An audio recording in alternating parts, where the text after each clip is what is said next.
لا الہ الا اللہ لا الہ الا اللہ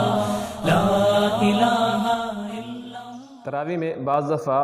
امام صاحب سے یا جو بندہ اکیلے نماز پڑھ رہا ہوتا ہے تراویح کی بعض دفعہ غلطی ہوتی ہے کہ 2 رکعت کی بجائے 4 رکعت پڑھ لی جاتی ہے۔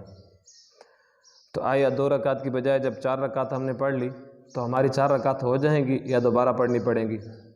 تو اس بارے میں تھوڑی سی تفصیل اپنے ذہن کے اندر یاد رکھیں کہ اگر کسی بندے نے 4 رکعت تراویح پڑھی ہے اور دوسری رکعت کی اتحیات پر بیٹھا ہو پھر اس کے بعد کھڑا ہوا ہو تو چاروں کی چاروں رکعتیں ہو جائیں گی، سجدہ سہو کی بھی ضرورت نہیں ہے۔ لیکن اگر کسی بندے نے تراویح کی 4 رکعت پڑھی ہیں، دوسری رکعت کی اتحیات پر نہیں بیٹھا تو دوسری رکعت کی اتحیات پر نہ بیٹھنے کی وجہ سے اس بندے پر آخر میں سجدہ سہو لازم ہوگا، اور سجدہ سہو کرنے سے آخری 2 رکعتیں ہو جائیں گی، پہلی 2 رکعتیں نہیں ہوں گی، اور پہلی 2 رکعتوں میں جو قرآن مجید کی تلاوت کی گئی ہے اس کو دوبارہ پڑھنا پڑے گا۔ صلی اللہ علی سیدنا صلی اللہ علی سیدنا